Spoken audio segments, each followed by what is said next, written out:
Hello दोस्तों, आप सभी का स्वागत है ओनली सक्सेस एकेडमी में। My name is Keshav Katoch. आज जो आपका 28 अगस्त को लास्ट पेपर था एफकेट 2022 का, तो इस वीडियो में हम डिस्कस करेंगे शिफ्ट 1 और 2 का। एंड आई होप आप सभी का एग्ज़ाम जो है वो अच्छा हुआ होगा। एंड डोंट वरी, जैसा भी आपका एग्ज़ाम गया है, अगर कोई सोच रहा है कि वो बॉर्डर लाइन पे है, या अगर कोई सोच रहा है कि नॉर्मलाइजेशन जो है इस बार नॉर्मलाइजेशन भी होगी तो कैसा होगा, तो अभी बिल्कुल चिंता नहीं करनी। आई नो दैट जो बच्चे एफकेट की तैयारी कर रहे हैं और वो आगे सीडीएस की तैयारी भी कर रहे हैं, तो अभी आप 1 वीक बिल्कुल टेंशन नहीं लेना है। आपने 1 वीक पूरा का पूरा आपने किसके लिए देना है? आपने सीडीएस के लिए देखना है। देखो, जो हो चुका है वो हो चुका है। And all the very best, आप सभी का रिजल्ट जो है वो अच्छा होगा और आगे आपका सीडीएस का पेपर भी अच्छा होगा। बस आपको इस वीक में पूरा कंसंट्रेट सीडीएस की ओर करना है, ठीक है। इसके लिए मैं आपके लिए कुछ रिविजन्स टॉपिक्स भी लेकर आऊँगा, उनको अच्छे से कर जाना एग्जाम से पहले, क्योंकि बेसिकली हम जीएस क्वेश्चंस को ही यहाँ पे मैं जीएस को कवर करता हूँ अपने चैनल पे। तो जीएस के मैं कुछ इंपॉर्टेंट टॉपिक्स आपको बता दूंगा, उसको आपने अच्छे से कर लेना है। ओके, तो चलिए बढ़ते हैं कि शिफ्ट 1 और शिफ्ट 2 में कौन से क्वेश्चन आए थे। तो सबसे पहले हम शिफ्ट 1 की बात करते हैं। तो पहला क्वेश्चन है कि कोलेरू हेम्पी जो है ये किस स्पोर्ट्स से रिलेटेड है? तो इसका आंसर जो था वो चेस था। देखो, यहाँ पे क्वेश्चन हमें डायरेक्टली मिलते हैं, तो आपको सिर्फ डायरेक्टली मैंने आंसर बताने हैं यहाँ पे, ठीक है। इसकी एक्सप्लेनेशन मैं इतनी नहीं दूंगा बिकॉज ऑफ द टाइम, ठीक है। आप जस्ट ये आइडिया लगाइए कि किस तरीके के क्वेश्चन आए थे। फिर मैच द फॉलोइंग पे क्वेश्चन था कि रेवोल्यूशंस जो होते हैं हमारे, ठीक है, pink revolution, grey revolution, yellow revolution, तो उसको मैच द फॉलोइंग में क्वेश्चन पूछा था। बहुत आसान क्वेश्चन था, जैसे golden revolution related to horticulture, pink revolution onion, grey revolution fertiliser, yellow revolution है ना ग्रीन रेवोल्यूशन, और वाइट रेवोल्यूशन से भी क्वेश्चन आपका पूछा गया था सीएपीएफ में। तो वाइट रेवोल्यूशन क्या है? आपका मिल्क से रिलेटेड है और 1970 में फर्स्ट टाइम जो है वो ये स्टार्ट हुआ था।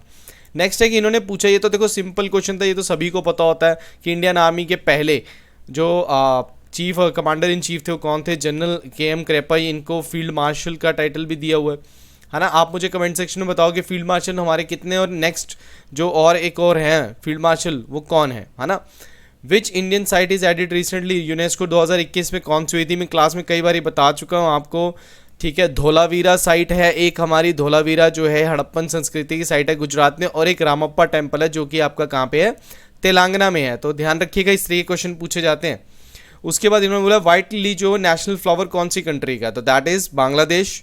एंड नेक्स्ट क्वेश्चन है कि इनमें से कौन सी लैंड लॉक कंट्री? जब हम एशियान कंट्रीज़ की बात करते हैं, हमने मैप में भी कई बार देखा है, तो उसमें कल आपका क्वेश्चन आया था कि म्यांमार के साथ लगने वाली दूसरी कौन सी कंट्रीज़ हैं, है ना। उसमें क्वेश्चन पूछा गया था इंडिया और चाइना के अलावा कौन सी 2 कंट्रीज है जो म्यांमार के साथ लगती हैं, तो उसमें थाईलैंड और लाओस आना था।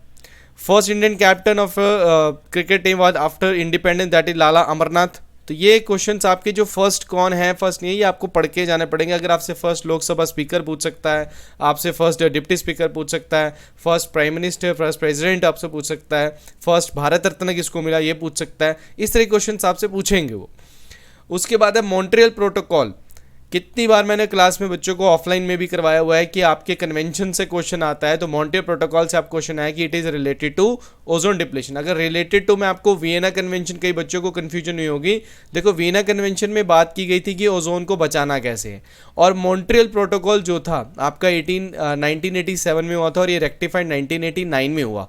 सो मॉन्ट्रियल प्रोटोकॉल था सीएफसी को कैसे कम करके हम अपनी ओजोन को बचा सके, क्योंकि सीएफसी से ही ओजोन डिप्लेशन हो रहा है। तो ये आपको ध्यान में रखना है। ऑप्शन के हिसाब से अगर मॉन्ट्रियल होगा और वियना नहीं होगा तो आराम से ozone depletion is the right answer. OPEC का हेडक्वार्टर पूछा है वियना, तो मैंने इंटरनेशनल ऑर्गेनाइजेशन अच्छे से कराई है, तो उसमें आपको ये आराम से पता लग जाएगा कि ओपेक कहाँ पे है। Operation Meri Saheli is related to, it is related to Indian railways. What is the theme of world tuberculosis day 2021? तो देखो, ये 2021 का पूछा है इन्होंने, और इसका पूछा है clock is ticking is the right answer. Odometer पूछा है इन्होंने, क्या मेजर करता है? ओडोमीटर मेजर करता है distance travel by the wheeled vehicle. अभी देखो, इन्होंने ह्यूमिडिटी भी एक क्वेश्चन में पूछा था कि ह्यूमिडिटी किस पे मेजर की जाती है? हाइग्रोमीटर पे की जाती है। तो ये लगा लो, जिन्होंने नेक्स्ट 2023 का पेपर देना है तो उनको बिल्कुल ध्यान में रखना है कि इस तरीके के क्वेश्चन आपको आएंगे। इनको देखो, जो पेपर में आ चुका है उनको क्या करना है, बट आपको अगले पेपर के लिए ध्यान रखना है कि इस तरीके के क्वेश्चन आ सकते हैं। तो जो भी मीटर्स है हमारे, जो मेजरिंग मीटर्स है, उनको ध्यान में रखना है। Which type of image is formed on retina? तो ये थोड़ा सीडीएस लेवल का क्वेश्चन इन्होंने पूछ लिया, that is real and inverted image बनती है। तो जनरली आपको आईज से रिलेटेड अगर कुछ इमेजेस हैं, इनको थोड़ी 2-3 क्वेश्चन होते हैं, इनको रट्टा मार के चल जाया करो कि इससे डायरेक्ट क्वेश्चन आता है। Jamshedpur is situated which river, मैंने क्लास में कई बार बताया कि कौन सी रिवर पे कौन सा शहर है, ये पढ़ के जाइएगा। जमशेदपुर हमारा पहला स्टील प्लांट है और ये सुवर्णरेखा रिवर पे है ना। ये रांची प्लेट्यू से निकलती है, हमने ब्राह्मणी भी पढ़ा है। उसके बाद आपसे पूछा जाता है मूसी रिवर पे कौन सा है, तो जैसे हैदराबाद मूसी रिवर पे है, वाराणसी किस पे है ना। उसके बाद आपसे पूछा जाता है इलाहाबाद किस पे है, अहमदाबाद किस पे है। इस तरह के क्वेश्चन आपसे पूछे जाएंगे, नॉर्मल क्वेश्चन। अगर आप CDS की या फिर नॉर्मल GS भी पढ़ रहे हो तो इसमें क्वेश्चन हो जाएगा।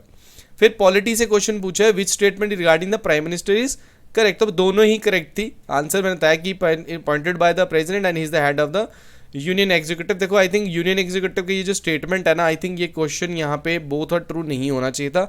यूनियन एग्जीक्यूटिव का हेड प्रेसिडेंट होता है, तो PM तो यूनियन एग्जीक्यूटिव का हेड नहीं होता है। ये यहाँ पे स्टेटमेंट मेरे हिसाब से गलत होगी। Name of the tribal movement in 1899 was known as, that is Munda rebellion. ठीक है। मैच द फॉलोइंग क्वेश्चन पूछा था। ये जो मिसाइल सिस्टम है, ये आपको पहले भी मैंने आपको बोला है, पिछले जो हमने शिफ्ट 1-2 के 26 और 27 अगस्त का आपने जब डिस्कस किया तो मैंने कहा था मिसाइल सिस्टम अच्छे से कर जो यार, इसी से क्वेश्चन आपका बन जाएगा। और ये देखो आपका क्वेश्चन यहाँ पे बन चुका है। यहाँ पे निर्भय आएगा ये, ठीक है। निर्भय जो है वो सबसोनिक क्रूज मिसाइल है, शौर्य मीडियम रेंज बैलिस्टिक मिसाइल है, आकाश मीडियम रेंज सरफेस मिसाइल है, नाग एंटी टैंक मिसाइल है। ये मैंने कल हेलिना पे क्वेश्चन आया था तब भी आपको बताया था, राइट। अब बात करते हैं शिफ्ट 2 जो आपकी है, उसमें कौन से क्वेश्चन जो हैं वो आपसे पूछे गए हैं। सबसे पहले फिर से मिसाइल से क्वेश्चन पूछा है कि बराकेट मिसाइल जो है वो इंडिया ने किस कंट्री के साथ मिलकर बनाई है, तो वो क्या है, इसराइल है ना। इंडिया की फर्स्ट वुमेन फिजिशियन कौन थी, आनंदी गोपाल जोशी। देखो फर्स्ट पे फिर क्वेश्चन आ गया आपका, फर्स्ट इन इंडिया तो आपने करके ही जाना है, ओके। इंडिया का पहला एयरक्राफ्ट देखो फर्स्ट, फिर एक फर्स्ट पे क्वेश्चन आया यमुना एक्सप्रेस वे पे कौन सा आया था, मिराज 200। इसी से हमने बालाकोट स्ट्राइक भी की थी। कभी आपसे ये क्वेश्चन पूछा जा सकता है कि बालाकोट स्ट्राइक जो है उस पर कौन सा एयरक्राफ्ट हमने यूज़ किया था, दैट इज मिराज 2000। उसके बाद which river tributaries Penganga, Penganga क्या है हमारी गोदावरी के ऊपर क्वेश्चन इन्होंने पूछा कि गोदावरी की क्या है ये ट्रिब्यूटरी है। तो ये थोड़ा सा हटके क्वेश्चन इन्होंने सभी शिफ्ट्स में से ये पूछा है। Match the following national park बताने थे, बांदीपुर कहाँ पे है, नोकरेक कहाँ है, सरीसा कहाँ है और पेंच। तो ये आपका नॉट श्योर है, ठीक है, कि ये मध्य प्रदेश में ये कहाँ है, तो ये आपको ध्यान से कर लेना है। मैच द फॉलोइंग ऑपरेशन, कल भी इन्होंने ऑपरेशन पे क्वेश्चन पूछे थे, है ना। मैच द फॉलोइंग में इन्होंने ऑपरेशन पोलो पूछा है, हैदराबाद में है। ऑपरेशन मैत्री नेपाल में अर्थक्वेक आया 2015 में। ऑपरेशन मेघदूत जो इन्होंने सियाचिन ग्लेशियर जो है वो क्या करना था, इन्होंने कैप्चर करना था। कल मैंने जब क्वेश्चन बताया था तो मैंने आपको उस टाइम पे 1971 का जो ट्रीडेंट बताया था मैंने, उस टाइम शिफ्ट को डिस्कस करते हुए आपको ये बताया था कि आपको देखो इस तरह क्वेश्चन में आ सकता है कि ऑपरेशन मेघदूत कहाँ पे है। देखो वो सीधा क्वेश्चन नेक्स्ट शिफ्ट में आ गया। तो कितना फायदा होता है आपको ये वीडियोस लगाने का, ये आप लगा सकते हैं ज़्यादा। फिर मदद ऐप इन्होंने पूछा है कि ये किससे रिलेटेड है, मिनिस्ट्री ऑफ फाइनेंस से रिलेटेड है, सीनियर सिटीजन ITR फाइलिंग के लिए है, बट ये गलत है दोनों statement. It is launch by the railway ministry and for the help of citizen to consular services.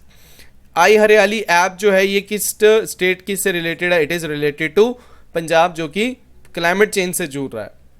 Next है इन्होंने क्वेश्चन पूछा है MS Gopal Krishna is related to which musical instrument. तो म्यूजिकल इंस्ट्रूमेंट पे क्वेश्चन पूछे गए हैं इस बारी, तो वायलिन है। नेक्स्ट जो तैयारी कर रहे हैं 2023 की, वो ध्यान में रखें कि म्यूजिकल इंस्ट्रूमेंट्स को अच्छे से करना है। मैंने आपको कहा था कि गांधीयन एरा का मैंने एक वीडियो डाला था कि how to attempt the CDS and FCAT examination, और उसमें मैंने डेफिनेटली बताया था कि जितने भी मूवमेंट्स हैं उनको अच्छे से पढ़ लो, वो आपके आ ही जाएंगे। और आगे आपका क्वेश्चन, स्वदेशी मूवमेंट जो है वो पार्टीशन ऑफ बंगाल के बाद क्या हुआ था, 1905 में लॉर्ड कर्जन के टाइम पे स्टार्ट हुआ था। सेपोई मिटीनी, कितनी बार कहा गया है कि जितने भी गवर्नर जनरल से, मैंने उस वीडियो में भी कहा था कि किस गवर्नर जनरल के टाइम पे क्या हुआ है। CDS बच्चे तैयार रहे, ये क्वेश्चन आपका आ सकता है कि गवर्नर जनरल कौन सा है, किसके टाइम पे क्या हुआ है। सो 1857 की जो सेपोई मिटीनी हुई थी वो आपकी किसके टाइम पे हुई थी, लॉर्ड कैनिंग के टाइम पे हुई थी। फिर है deaf swimmer Taraknath Narayan created history by crossing. So ये दो क्वेश्चन इन्होंने पूछे थे, इंग्लिश चैनल और स्ट्रेट ऑफ गिब्राल्टर दोनों इन्होंने क्रॉस किए। Which is what is sterilite in the atmosphere, it is high altitude stratospheric airship, okay. उसके which of the following state has launch the first semiconductor policy 2022 to 2027, that is Gujarat. ये current का question पूछा है आपसे। इनमें से पूछा Asia Pacific economic option, India भी इसमें क्या है एक तरीके का मेंबर नहीं है, बट इंडिया इसकी मीटिंग्स को पार्टिसिपेट करता है। अब देखो एशिया पैसिफिक की बात की है तो इसमें एशिया की कंट्री जो पैसिफिक के साथ लगती हैं उनकी बात की गई है, तो यहाँ पे अब ध्यान में रखो इंडिया पैसिफिक के साथ नहीं लिखता, कनाडा लगता है, ऑस्ट्रेलिया लगता है, जापान लगता है, तो इंडिया तो यहाँ आंसर ही नहीं होगा, ये तो देख के हो जाता है ना। एनवायरमेंटल इंजीनियरिंग इंस्टीट्यूट कहाँ पे है, that is Nagpur. It is a tough question जो आपको रट्टा मारना पड़ता है, आप इसको छोड़ भी सकते हो। And which of the following companies is going to offshore patrol vehicle for the coast guard 2000 India, sorry coast guard of India. तो ऑफशोर पेट्रोल व्हीकल्स कौन बना रहा है, L&T लार्सन एंड टर्बो जो है ये बना रहा है। सो देखिए जितने भी क्वेश्चंस हैं बहुत इजी क्वेश्चंस है, बड़े आराम से हो सकता है। आई होप आप लोगों का पेपर अच्छा गया है, और इसके ऊपर मैं एक वीडियो बनाता हूँ आपको कि एक्चुअल में जो आपकी कट ऑफ हो कितनी रहेगी, क्योंकि इस बार नॉर्मलाइजेशन है तो नॉर्मलाइजेशन में कहना मुश्किल होता है कि कितना तक आपका पेपर जो है वो कट ऑफ जो है वो जाएगी।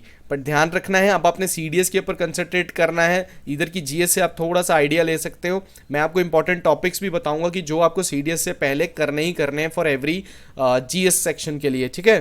तो तब तक के लिए thank you very much and all the best.